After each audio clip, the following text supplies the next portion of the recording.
Julien Drey, Oui, un des créateurs de SOS Racisme, oui, député, oui, ami pendant 20 ans de Jean-Luc Mélenchon. oui. Et vous avez écrit ce livre, Hein. qui est Mélenchon. Vous avez la réponse? Vous avez remarqué que j'ai pas mis de point d'interrogation. Donc le livre est une démonstration qui apporte une réponse, oui. Et la réponse est? La réponse était un homme ambitieux, mais ça, on peut pas lui reprocher. Très sûr de lui et de ses capacités, et en même temps avec une forme de revanche sociale au fond lui-même, parce qu'il a eu le sentiment tout au long de sa vie qu'il n'a jamais été reconnu à la hauteur de ce qu'il aurait dû être reconnaître, il aurait être reconnu. Et ce ressentiment, on le retrouve d'ailleurs chez d'autres personnalités dans l'histoire. Et c'est ce ressentiment qui nourrit aujourd'hui ce profond antisémitisme qu'il apporte à nouveau. Pourquoi? Parce que il a l'impression, c'est sa vision des choses, il a l'impression qu'il y a désormais une forme de lobby qui lui en veut particulièrement, qui le désigne à la vindicte populaire, et que ce lobby est par ailleurs partie liée avec ce qui est pour lui le grand Satan du monde, l'impérialisme américain et l'Amérique en général. Alors il a nourri ce ressentiment à l'égard de l'Amérique au départ par ses fréquentations et ses voyages en Amérique latine. Donc il avait ce sentiment anti-américain parce que ce qu'il appelait les gringos, puisqu'il reprenait le terme, voilà, étaient les méchants pour tous ces peuples d'Amérique latine qui au début des années 90 se sont émancipés des régimes précédents. Et puis, pour lui, progressivement, il a construit une vision qui est une vision binaire du monde. Il y a les bons et les méchants. Les méchants, c'est les Américains, et les bons, c'est tous les peuples qui luttent contre les Américains. Cela étant, quand on écoute Donald Trump, il y a de quoi s'inquiéter quand on est européen. Ah, quand on est européen, oui, il y a de quoi s'inquiéter, mais la vision binaire du monde, c'est une vieille vision qui a été construite d'ailleurs sur le fond par Staline à l'époque, bon, que finalement reprend à son compte, le paradoxe, cet ancien trotskiste qui normalement devrait être Jean-Luc Mélenchon, qui est qu'en gros, les ennemis de mes ennemis sont mes amis.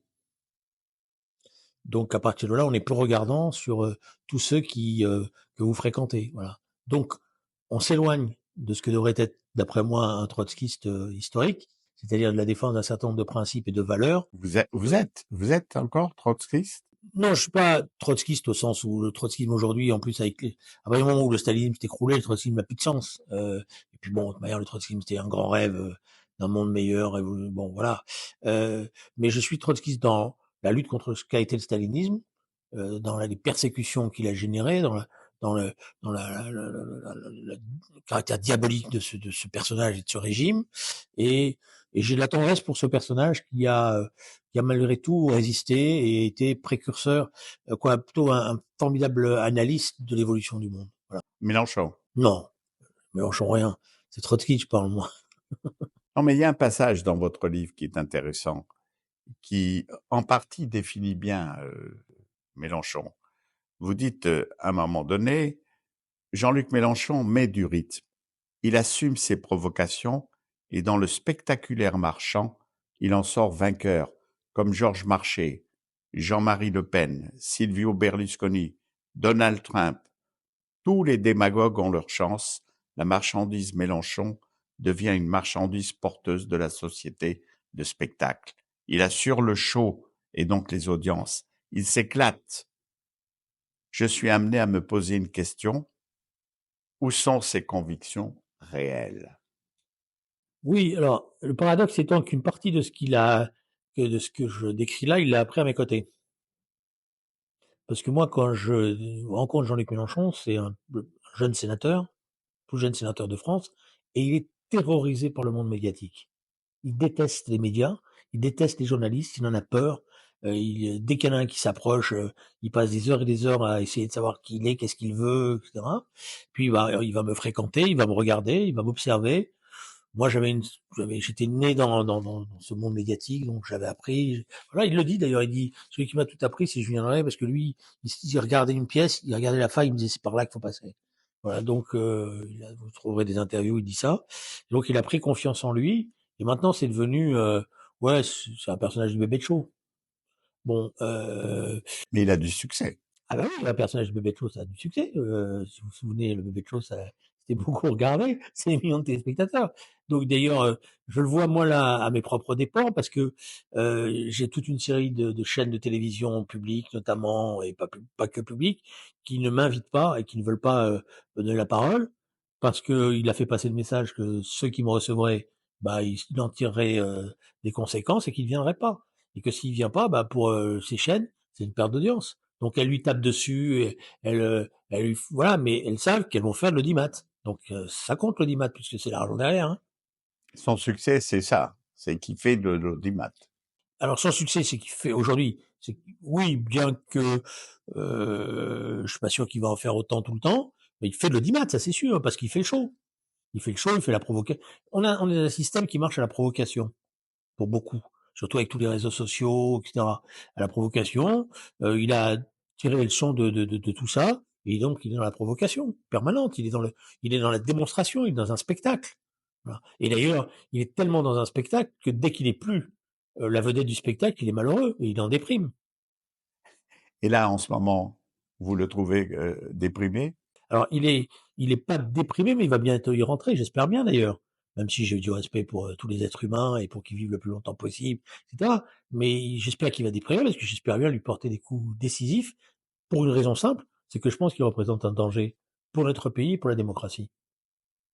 Voilà. Si je ne pensais pas ça, je n'aurais même pas fait ce livre-là. Je l'aurais laissé vivre sa vie, comme je l'ai fait pendant toute une partie des années passées, quoi.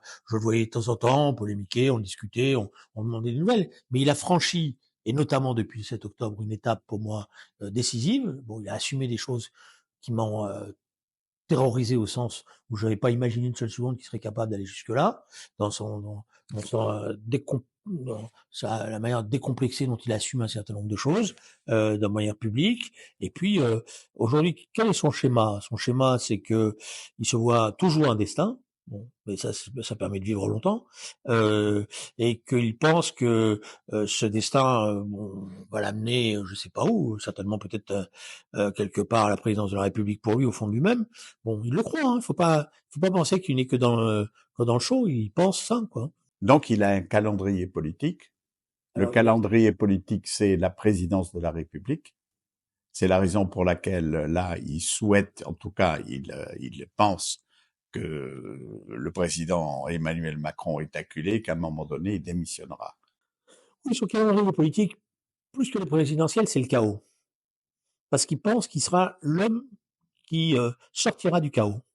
Voilà. C'est-à-dire qu'il veut créer les conditions d'un affrontement, une sorte de guerre civile dans le pays, et il pense qu'à ce moment-là, il sera l'homme de l'ordre nouveau qu'il veut construire à partir de ce chaos. Parce que, vous savez, Mélenchon, il y a deux personnages. Il y a le désordre dans la rue, l'agitation, mais en même temps, c'est un adepte d'un certain ordre. Voilà, d'ailleurs pour ça qu'il aime les régimes, il aime un certain nombre de régimes qui sont des régimes dictatoriaux. C'est un adepte voilà, par exemple de la Chine. Il a toujours expliqué que la Chine était quand même extraordinaire, la manière dont les choses s'étaient passées, que bon, voilà, donc qu'ils avaient réussi quand même à nourrir 1 milliard d'hommes. Voilà, ça voulait dire quelque chose. Bon, voilà, il a toujours une certaine fascination pour ces régimes d'autorité.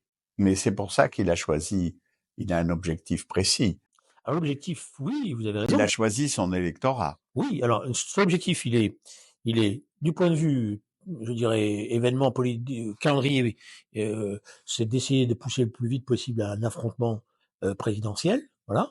Dans cet affrontement présidentiel, il pense que il sera confronté de fait à Marine Le Pen et que l'affrontement sera entre Marine, comme ils le disent d'ailleurs dans leur meeting, ils disent que ça sera le choix entre eux et nous. Eux, c'est l'extrême droite, c'est le fascisme, ce que vous voulez, et nous sommes le peuple, etc. Et dans cette organisation du combat, je ne crois pas qu'il pense qu'il va gagner les élections. Je pense il se fait pas de trop d'illusions là-dessus.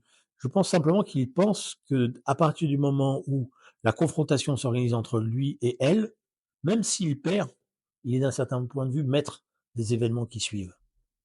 Il est maître des événements qui suivent parce qu'il pense qu'il disposera de la base électorale humaine pour paralyser ou pour radicaliser un pouvoir autour de Marine Le Pen. Et d'ailleurs, aujourd'hui, quand vous discutez avec un certain nombre de cadres du Front National, du Rassemblement National, ceux qui sont les plus stables, je dirais, ils disent c'est pas la meilleure des situations pour nous aujourd'hui l'affrontement avec Mélenchon, parce que après on va faire comment? Parce que après il aura ce public qu'il est en train de conquérir, de stabiliser, et ils joueront la provocation en permanence. Ce qui nous amènera certes forcément peut-être à aller beaucoup plus loin qu'on voudrait y aller, et là il pourra faire la démonstration, donc on est les méchants, etc. Et tout. Mais précisons ce public, ce qu'il poursuit comme objectif. Donc, d'abord, le chaos et remettre de l'ordre dans le chaos. Mais ce désordre, il peut tourner à la guerre civile. Oui, mais ça, voilà, il pense que, ou alors oui, il peut tourner à la guerre civile, mais c'est pas ça qui va lui faire peur. Aujourd'hui. Au contraire, ils pensent que c'est dans ces situations charismatiques que les hommes charismatiques peuvent émerger. Ce qu'il a décidé aujourd'hui, c'est de chevaucher ce chaos et de l'alimenter. Voilà.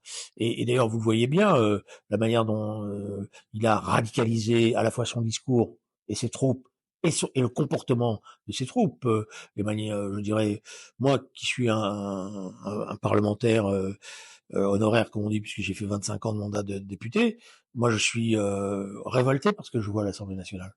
Moi, appris à aimer l'Assemblée nationale, à aimer, à y siéger, et ce caractère C'est-à-dire cette ambiance de foire d'empoigne. ouais, de foire d'empoigne, où on s'écoute pas, de chahut, cette manière d'insulter les autres en permanence, d'arriver très mal habillé pour montrer qu'on est vraiment du côté du peuple, alors que c'est pas vrai. Le peuple il aime ses députés quand ils sont bien habillés. Moi, j'étais élu de quartier populaire, je me souviens que les gens ils voulaient que j'ai ma cravate, mon costard et que je les représente correctement. Ils voulaient pas que j'arrive avec mes tennis dégueulasses et ma chemise qui sortait du pantalon, quoi. Voilà, au contraire. Bon, donc bon, tout ça, c'est voulu, c'est désormais comme pour bien marquer en plus la frontière. Alors après, il fait une analyse sociologique de la société française. Il dit lui-même d'ailleurs. Il dit à partir de 2014-2015, j'ai découvert un peuple et une population que je ne connaissais pas. Et il dit j'ai découvert d'abord le conflit au Proche-Orient, dans sa réalité. Il emploie d'ailleurs le terme de Gaza, camp de concentration à ciel ouvert. J'ai découvert toute cette population opprimée, oppressée, et c'est pour ça qu'il reprend à son compte le terme qui pourtant est condamné quelques années auparavant d'islamophobie. Bon, disant voilà, et donc il reprend aussi ce terme parce que ce terme structure le conflit entre le monde occidental pro-américain et ce qu'ils appellent les masses islamistes. C'est un concept chez eux, les masses islamistes. C'est-à-dire, c'est des gens qui se servent de l'islam pour combattre l'impérialisme américain. Et ils pensent que dans ce combat, ces gens-là seront des alliés et que ce sont pas simplement des alliés, mais qu'ils seront aussi amenés à aller beaucoup plus loin que simplement leur foi religieuse et qu'une partie les rejoindront, quoi. Mais quand il enrôle dans ses troupes au moment des campagnes électorales, comme les européennes par exemple, une femme d'origine palestinienne, Rima Hassan, Oui, d'origine syrienne. bon, syrienne, mais très favorable à la Oui, cause c'est vrai. Oui. D'origine palestinienne. syrienne. Bon. Il y a d'ailleurs un chapitre dans votre livre qui est intitulé le 7 octobre 2023, c'est-à-dire le massacre de 1200 Israéliens, femmes et enfants compris, qui sont massacrés simplement parce que ils sont juifs et qu'ils vivent dans les kibboutz. Hum. Et il sait très bien, je l'ai d'ailleurs écrit dans Spectacle du Monde, qu'il allumera les feux de l'armée israélienne, de Tsahal. Et c'est ce qui s'est passé. Avec l'objectif ce massacre a pour objectif de ressusciter la cause palestinienne. Oui, oui, de l'instrumentaliser, plus exactement. Oui, Parce que parce que le paradoxe de cette histoire, c'est que le peuple palestinien, c'est la monnaie courante de toutes ces dictatures qui masquent leurs échecs en instrumentalisant cette cause. Voilà. Donc il ne s'occupe pas du peuple palestinien, parce que s'il s'était vraiment occupé du peuple palestinien, le problème aurait été résolu depuis très longtemps. Il y aurait certainement eu un État, il y a eu un État très moderne, d'ailleurs, qui aurait disposé de moyens considérables. Je me souviens, moi, de Shimon Peres me disant, après les accords d'Oslo, les premiers accords d'Oslo, me disant en face, on va faire de Gaza la capitale du Moyen-Orient. Voilà. Ça sera parce que elle a géographiquement tous les atouts pour devenir une capitale touristique, la beauté des plages, de la mer, la situation, etc. Il y avait l'illusion que il y allait avoir, voilà. Or c'est passé, c'est pas passé. Et je raconte dans le livre, j'insiste là-dessus parce que Bill Clinton a corrobé mes dires il y a quelques semaines. Je raconte cet entretien que j'ai avec Arafat en septembre 2000 où il m'interpelle parce que je suis mandaté par l'Internationale socialiste au moment où commence ce qu'on appelle la deuxième intifada, après ce qui aurait dû être normalement ce qu'on appelait Oslo 2, c'est-à-dire en fait la création de l'État palestinien, puisque c'était ça Oslo 2. C'est ça qu'avait obtenu Bill Clinton dans ses accords auprès de Ehud Barak. Et je raconte l'interpellation que me fait Arafat en me disant vous avez pas l'air d'accord, jeune homme. Donc c'est gentil de m'appeler jeune homme déjà, j'avais 40 ans. Et dans un anglais qui était dégueulasse, mais aussi dégueulasse que le mien. Voilà, donc je reconnais. Il m'explique qu'en fait, il va pas signer. Il va pas signer l'accord. D'ailleurs, il me dit même, il n'y a pas d'accord. Je lui dis, comment ça, il n'y a pas d'accord? On a vu Ehud Barak hier. Il nous a dit qu'il y avait un accord. Les Américains eux-mêmes ont dit, voilà, il dit oui. Et alors, il fait cette confusion, d'ailleurs, très intéressante. Il me dit, parce qu'il voit que je lui résiste, il me dit, mais votre gouvernement, il m'a dit qu'il fallait pas signer. Je dis, mon gouvernement? Écoutez, désolé, mais mon gouvernement, moi, je suis socialiste, c'est Lionel Jospin qui est Premier ministre.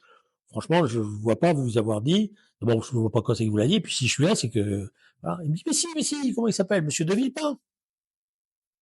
Et donc, il m'avoue que Monsieur de Villepin, qu'il a rencontré, quand il rentre de Camp-des-Villes, il s'arrête en France, avant d'aller.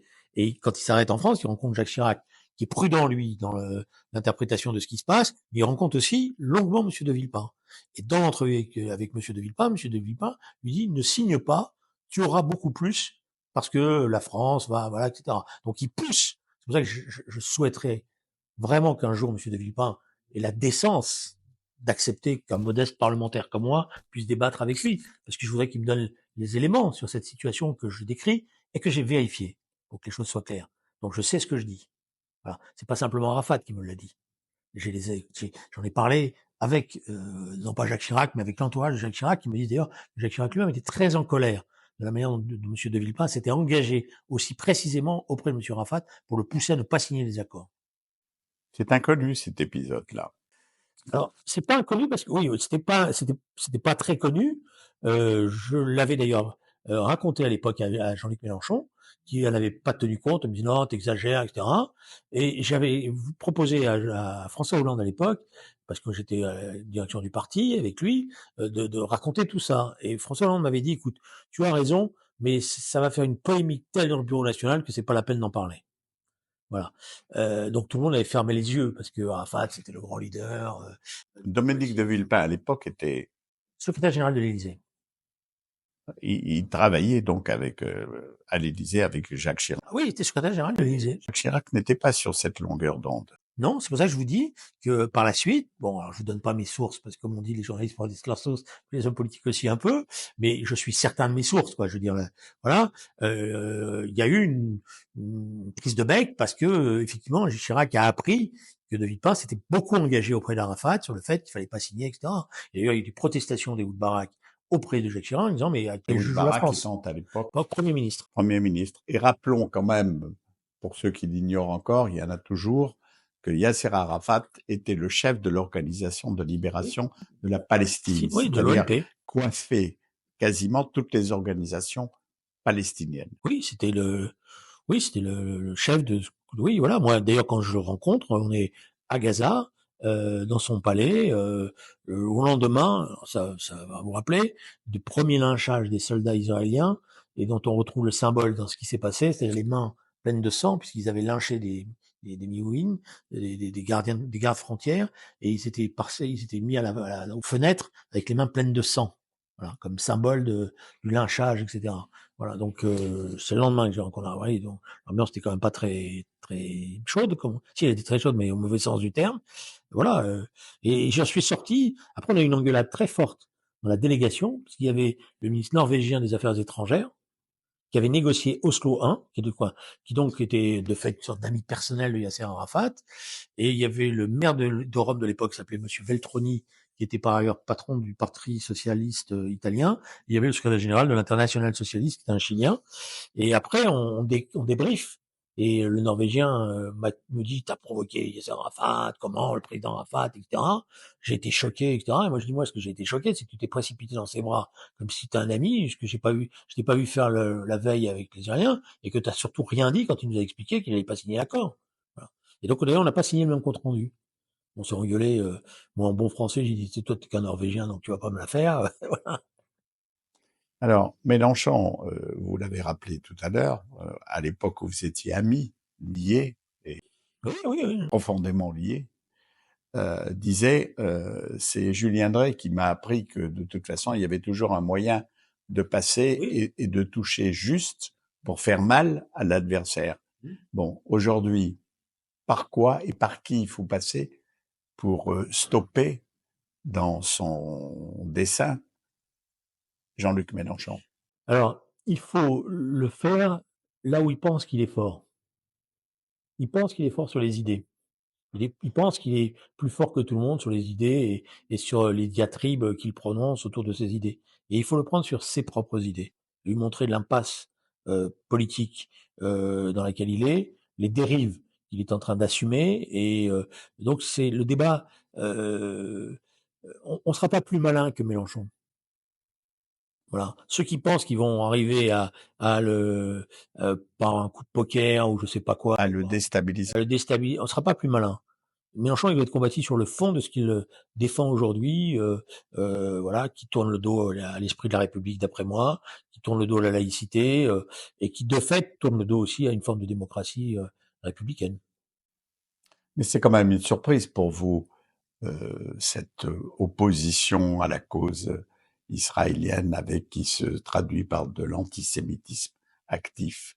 Bah, c'est d'autant plus une surprise que, c'est ce que je raconte dans le livre, moi j'ai connu un Jean-Luc Mélenchon, qui était l'ami, la personnalité la plus, oui, la plus aimée de la communauté juive de Massy, qui était une très grosse communauté.